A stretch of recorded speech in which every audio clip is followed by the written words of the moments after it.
Olá, seja muito bem-vinda, muito bem-vindo a mais um episódio mágico desse estudo maravilhoso e profundo que a gente está fazendo juntas, desse livro que é uma iniciação, um curso em milagres.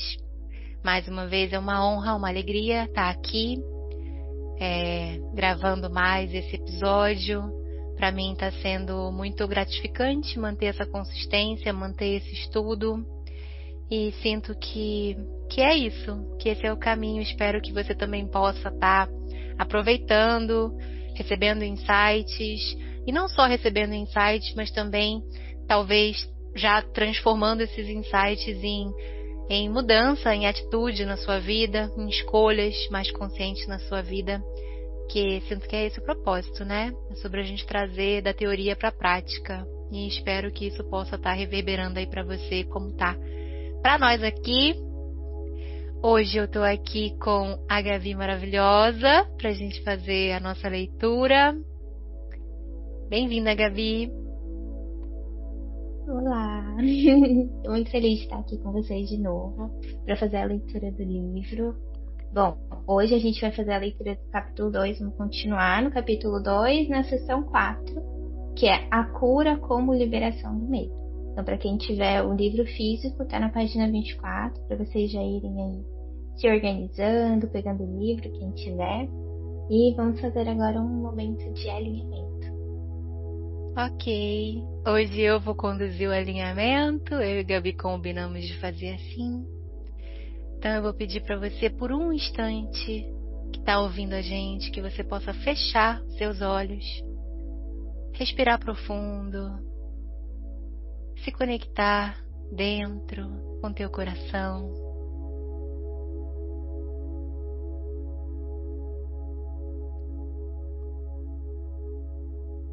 Você pode usar a sua intuição para visualizar o seu coração agora se abrindo para receber. Se abrindo para receber o que quer que seja importante receber nesse momento.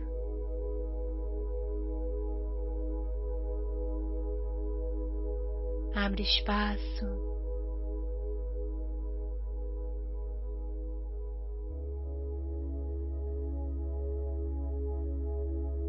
Respira sempre profundo. Respira até a barriga, enche a barriga, solta, relaxa. E usando a sua intuição, a sua imaginação, tome um instante agora também para se preencher de Deus. Visualiza, imagina todo o seu corpo se preenchendo da presença divina aqui e agora.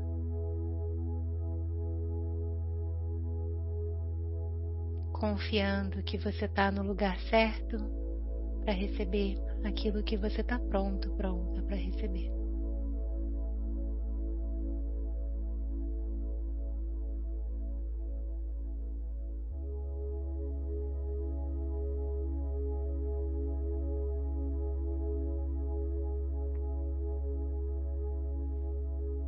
Quando sentir, pode voltar e abrir seus olhos. Vamos começar nossa leitura.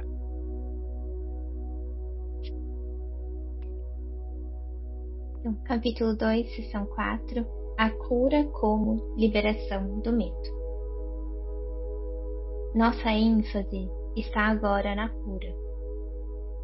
O milagre é o meio, a expiação é o princípio e a cura é o resultado. Falar de um milagre de cura é combinar duas ordens de realidade de maneira imprópria. A cura não é um milagre. A expiação, ou o milagre final, é um remédio, e qualquer tipo de cura é um resultado. O tipo de erro a qual é aplicada a expiação é irrelevante. Toda cura é essencialmente liberação do medo. Para empreender isso, tu não podes estar amedrontado. não compreendes a cura devido ao teu próprio medo.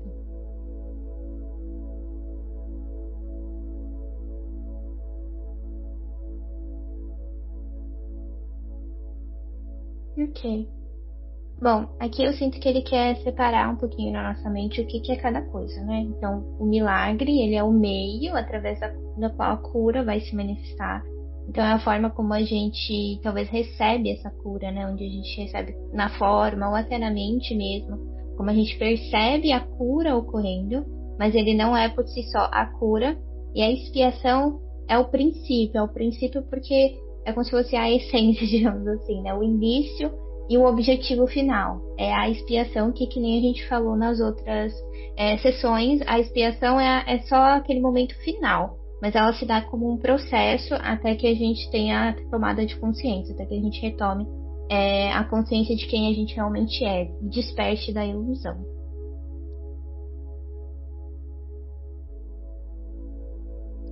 Aí ele fala que toda cura é essencialmente a liberação do medo, né?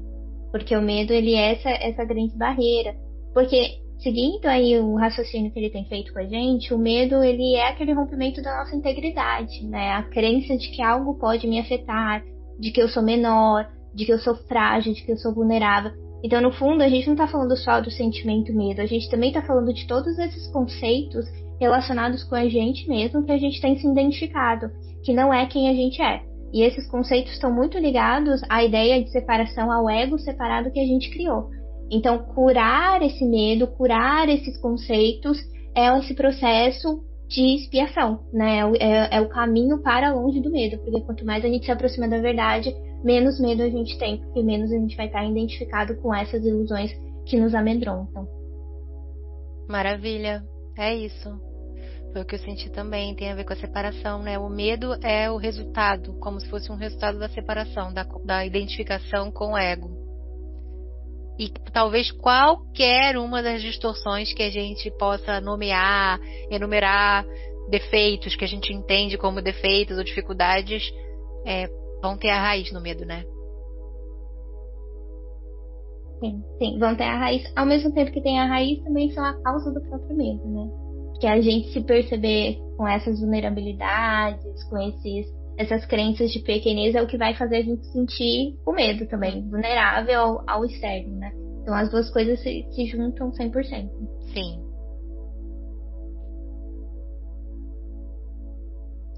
Um passo importante no plano da expiação é desfazer o erro em todos os níveis. A doença ou a mentalidade que não está certa é o resultado da confusão de níveis, porque sempre acarreta a crença em que o que está fora do lugar em um nível pode afetar de maneira adversa um outro.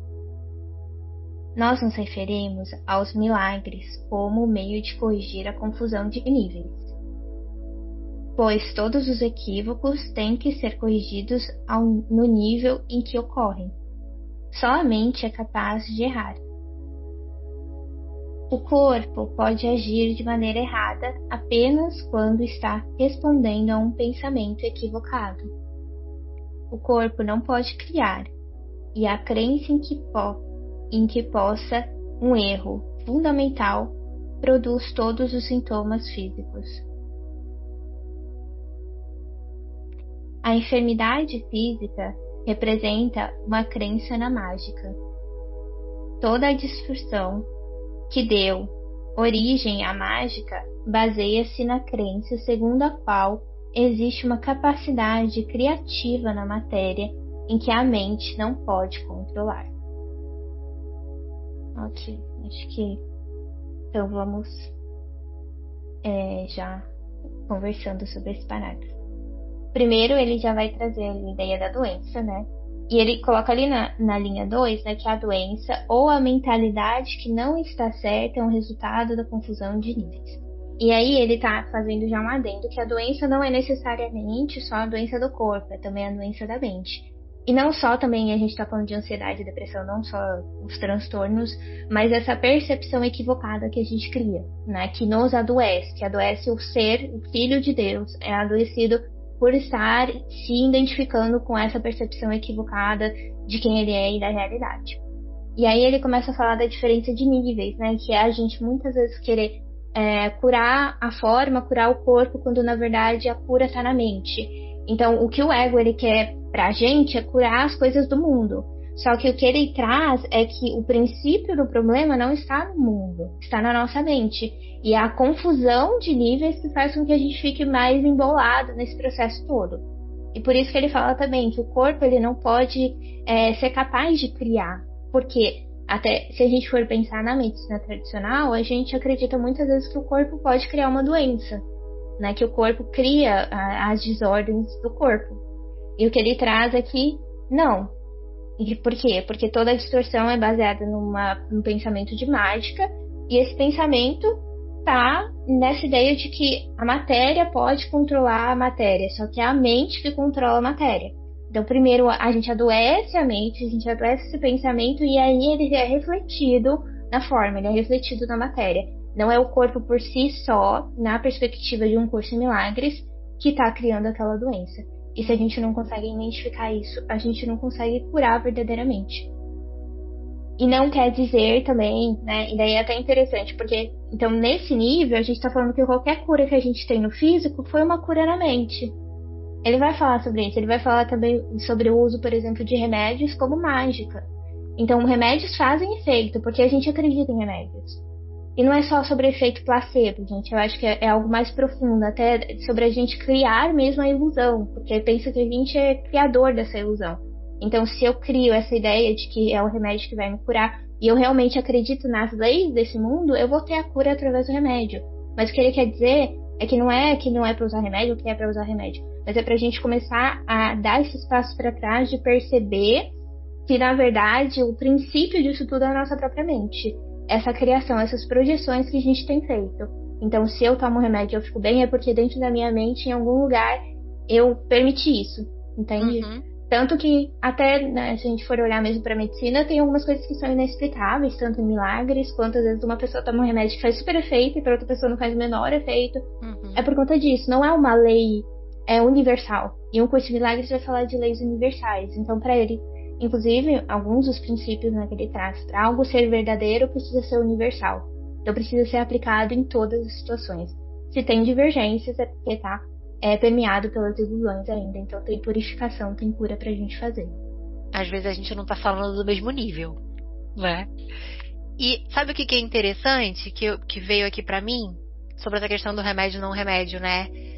A cura tá na mente. E foi como você falou, tipo, não significa que só porque a cura tá na mente, então eu vou me recusar a tomar remédio para poder me curar na mente.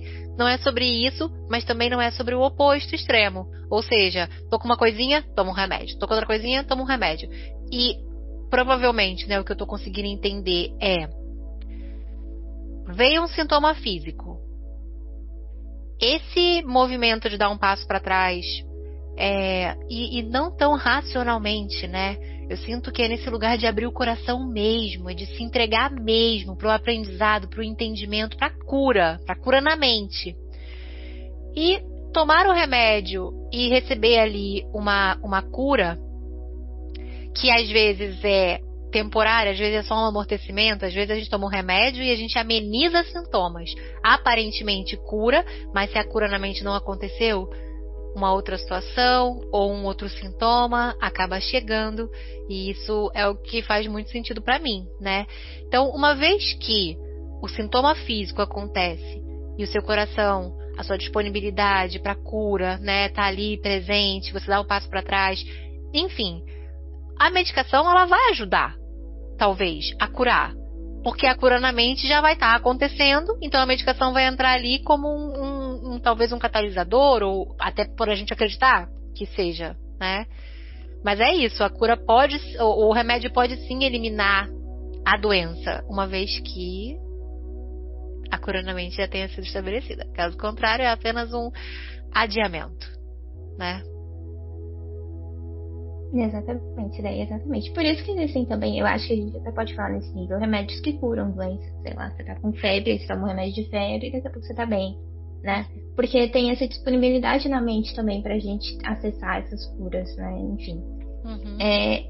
O que ele quer trazer pra gente é a gente ter essa percepção de que precisa primeiro estar ali alinhado na mente para que a gente consiga acessar.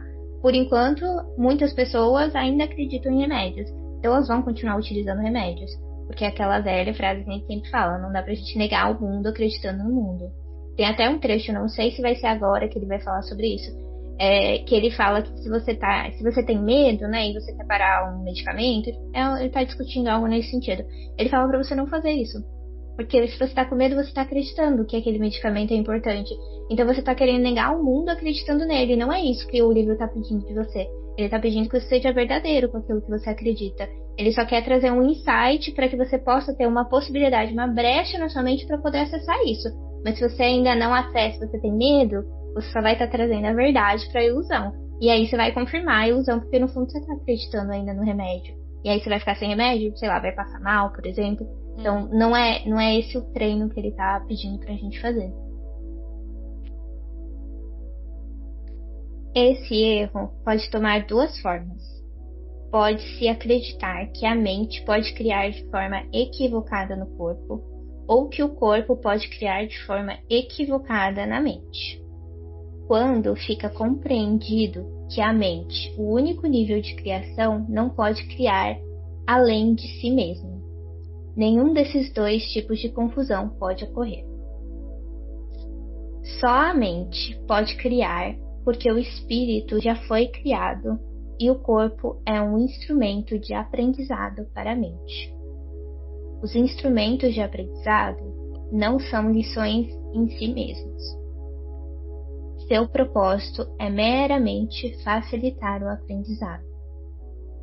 O pior que um uso falso de um instrumento de aprendizado pode fazer é falhar em facilitar o aprendizado. Ele não tem nenhum poder em si mesmo para introduzir erros fatuais de aprendizado. O corpo, se compreendido de forma adequada, compartilha da invulnerabilidade da expiação no que se refere às defesas de dois gumes.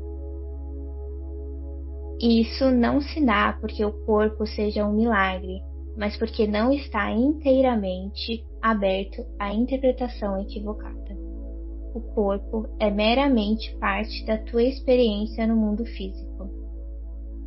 As capacidades do corpo podem ser e com frequência são supervalorizadas. Vou parar, porque acho que a gente está lendo bastante coisa. Bom, aí ele traz essa perspectiva aqui, né? Quando fica compreendido que a mente, o único nível de criação, não pode criar além de si mesma, nenhuma desses dois tipos de confusão precisa ocorrer, né? E daí o que ele está falando?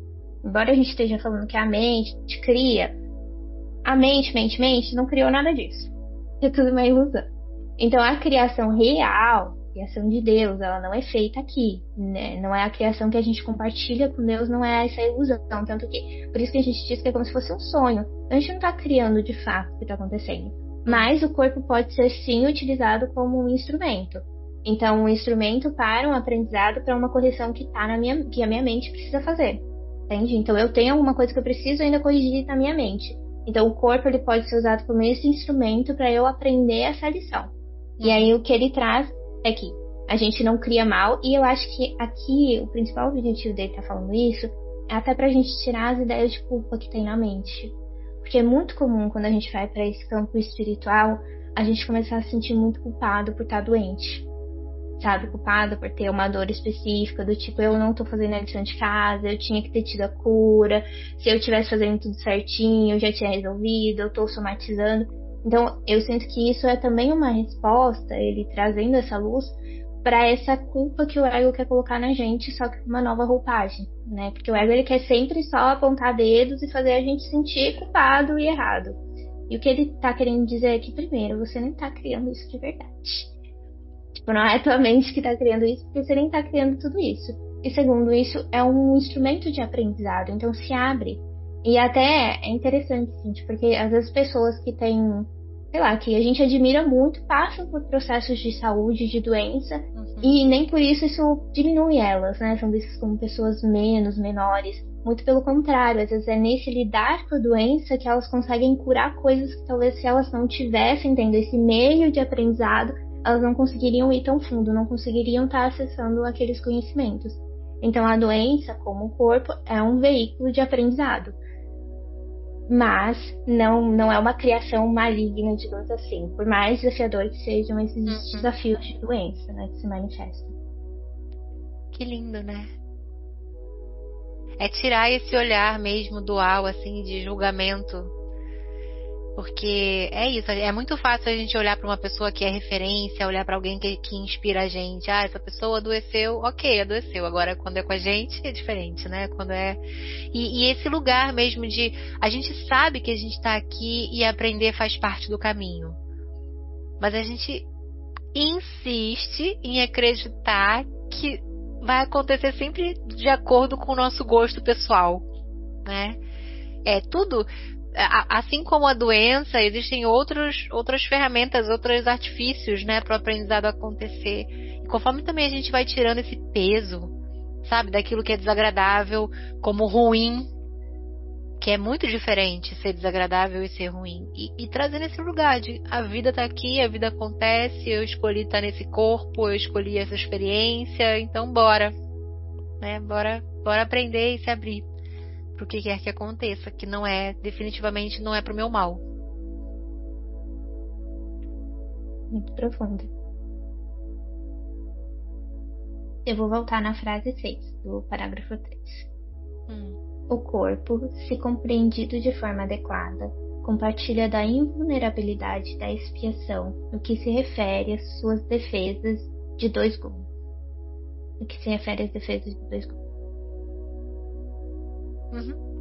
Isso não se dá porque o corpo seja um milagre, mas porque não está inerentemente aberto à interpretação equívoca. O corpo é meramente parte da tua experiência no mundo físico. As capacidades do corpo podem ser e com frequência são supervalorizadas. Todavia, é quase impossível negar a existência nesse mundo. Antes de continuar essa frase, eu vou explicar a parte de cima. Então, aqui ele está trazendo essa ideia do corpo como sendo esse veículo que ele está trazendo de aprendizado, mas que ele não é um milagre por si só, porque inclusive a gente tem muito essa perspectiva, né? É algo de pensamentos comuns, né? Do tipo, o corpo é um milagre, enfim. Né? E o que ele está trazendo não, o corpo é esse veículo que está aqui para te ajudar a transitar, a fazer o teu aprendizado aqui nessa experiência que você está vivenciando. Ele por si só não é um milagre, mas ele pode ser utilizado para você acessar esses milagres, para você acessar essas curas, né? Porque esse é o real objetivo do corpo. Aí ele continua na 10. Todavia, é quase impossível negar a sua existência nesse mundo. Então, é quase impossível negar a existência do corpo dentro do mundo. Aqueles que o fazem estão engajando-se em uma forma de negação particularmente indigna. Aqui, o termo indigna subentende apenas que não é necessário proteger a mente negando o que não é mental. Se alguém nega esse aspecto desafortunado do poder da mente, esse alguém está também negando o próprio poder. Não. E aqui eu sinto que ele está trazendo, né, sobre essa ideia da gente negar o corpo, sendo que o corpo, ele faz parte dessa experiência, que ele disse, é muito difícil a gente conseguir fazer essa negação real na mente, e quando a gente está fazendo isso de fato, muitas vezes a gente só está, de novo, trazendo a verdade à escuridão, né, querendo, sei lá, eu não sou corpo, não tô aqui, eu não tô sentindo essa dor, quando a gente muitas vezes tá ali, tá sentindo a dor, tá experienciando com o corpo. E isso é um processo equivocado, porque não tá nos levando no caminho da expiação, né, da expansão da consciência, da cura, tá só nos prendendo mais ainda, porque aquela história de negar acreditando na coisa. Não dá pra gente negar algo acreditando nela. Na verdade, a gente só vai tirar um grande sofrimento desse processo, vai ter só uma sensação de sacrifício muito grande, não vai ser efetiva essa movimentação. Perfeito. Todos os meios materiais que aceitas como remédio para enfermidades corporais são reafirmações de princípios mágicos. Esse é o primeiro passo para se acreditar que o corpo faz as suas próprias enfermidades. O segundo passo, equivocado, é tentar curá-lo através de agentes não criativos. Contudo, não decorre daí que o uso de tais agentes com propósito coletivo seja mau. Às vezes, a enfermidade tem um controle que é suficientemente forte sobre a mente para tornar a pessoa temporariamente inacessível para a expiação. Então, aí ele continua, né, dando continuidade a esse raciocínio, então ele vai trazer o que a gente estava falando dos remédios como uma mágica, né, remédios, tratamentos, uma mágica na mente, lembrando que para um curso de milagres, mágica é a gente querer resolver uma coisa na forma sem curar a mente. Então eu quero fazer uma mágica, eu não quero resolver de fato, eu só quero acalmar com aquele sofrimento que a raiz verdadeira é aquilo que eu preciso curar. Então, em vez de eu curar, eu estou só fazendo uma mágica, um ilusionismo ali naquele momento. Então ele traz que qualquer medicação, qualquer tratamento, nessa instância é mágica. Só que tem momentos que a nossa mente está tão capturada pela doença, pelo sofrimento, que é o que ele está trazendo, né, que fica temporariamente inacessível para a expiação. Então, se utilizar desse meio é uma forma da gente conseguir acessar, às vezes, parte da cura ou a paz na mente suficiente para que, no momento certo, para que quando a gente esteja preparada, a gente possa acessar de fato a cura verdadeira. Sim.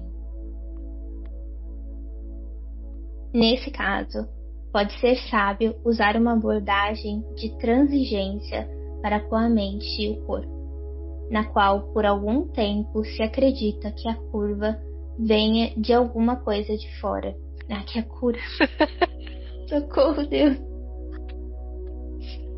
Vamos lá. Na qual por algum tempo se acredita que a cura venha de alguma coisa de fora. Isso é assim porque a última coisa que pode ajudar aquele que tem a mente disposta ao que não é certo ou o doente é fazer algo que aumente o seu medo, né? Que é exatamente isso. A gente às vezes entra nesses processos que o que ele está trazendo é uma reflexão muito profunda. Para a gente acessar isso é um estado muitas vezes de uma cura muito profunda. E a gente querer trazer essa verdade para a ilusão, a gente muitas vezes só está levantando medo, mais ainda para a situação.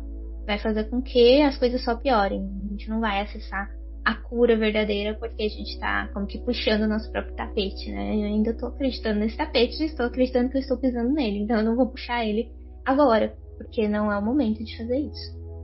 Sim. Esses já estão em um estado debilitado pelo medo. Se são prematuramente expostos a um milagre, podem ser precipitados ao pânico. É provável que isso ocorra quando a percepção invertida induz a crença em que milagres são assustadores. Uau! Sim. E aqui eu sinto que ele tá falando tanto da ideia de milagre na mente, assim, de pensar talvez até o poder de Deus, né? E daí as pessoas ficarem assustadas ou muito desorganizadas diante da cura que vem, quanto uma ideia que é muito presente na nossa mente de que a cura é sacrifício. Então o ego, ele traz muito isso. Se eu vou receber um milagre, eu vou ter que perder alguma coisa. E às vezes, em um determinado nível, sim, a gente vai ter que perder algo no sentido do ego. Por isso que ele fica com medo. Ele sabe que uma parte dele vai ser desfeita. Só que pro espírito a gente não perde nada, a gente só recebe. A gente recebe restituído cada vez mais da nossa verdade, da nossa integridade, a consciência da nossa integridade. Então, no momento errado, um milagre pode causar, na verdade, só medo e aterrorização. porque a mente não está preparada ainda para receber aquela cura. Então, naquele momento, talvez a cura ainda não vai aparecer dessa maneira, nessa última instância. E por isso que ele também está falando da ideia dos remédios, dos tratamentos como algo mágico, que às vezes é aquilo que pode acessar a mente daquela pessoa naquele momento. É algo que ainda é possível acalmar aquela mente sem que seja aterrorizante. Enfrentar aquela cura que ela precisaria enfrentar para que aquele sintoma desaparecesse. Muito profundo, Gabi. Muito profundo. Porque toca num ponto assim da intensidade do medo.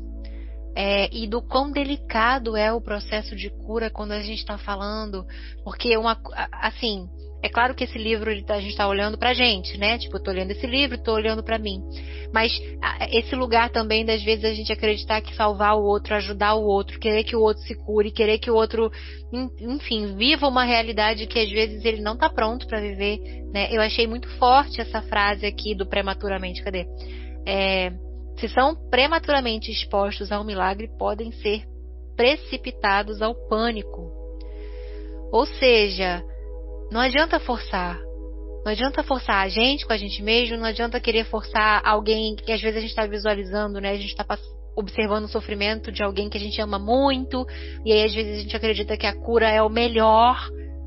É claro que em última instância é o melhor, mas no tempo, naquele tempo espaço, naquele momento ali, pode ser que seja aquele sintoma seja o melhor que aquela pessoa está realmente lidando, né? E que não vai adiantar querer também acelerar o processo, né?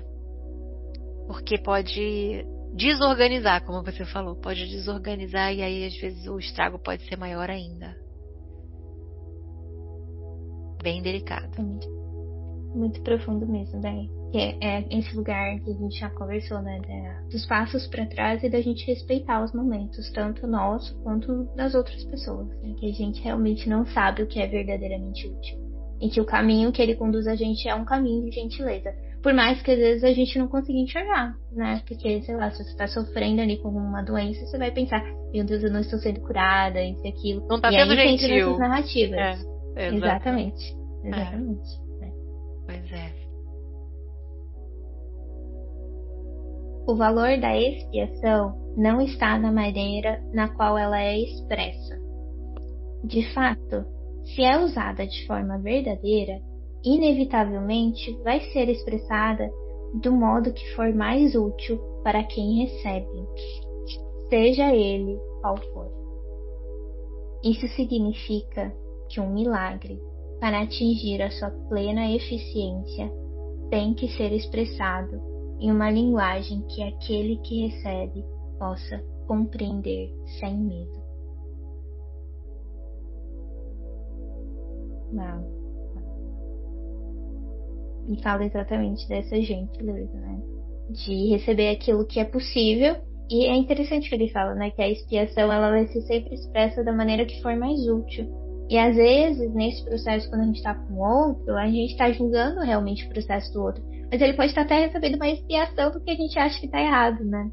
Porque, não, essa pequena cura desse jeito que você não é, né? Tinha que ser daquele jeito, tinha que ser aquela mudança. Só que para a mente daquela pessoa, para as crenças daquela pessoa, para a experiência daquela pessoa, aquilo é um processo de expiação. Aquilo é uma cura interna que ela consegue ainda receber sem ter o medo envolvido. Porque quando o medo está envolvido, a gente não consegue compreender a cura, né? A gente se bloqueia da cura. Então ele precisa ser um estado da mente onde a gente consegue receber essa cura com paz, né? Com paz. Isso não significa necessariamente que esse é o mais elevado nível de comunicação do qual ele é capaz. Significa, contudo, que é o nível mais alto de comunicação do qual ele é capaz agora. Todo o objetivo do milagre é elevar o nível de comunicação e não descê-lo por aumentar o medo. Não. Ainda tem isso, né? Ainda tem o nosso medo para bagunçar o processo. E é muito lindo mesmo a forma que ele traz essa gentileza com os nossos medos, com o nosso tempo profundo.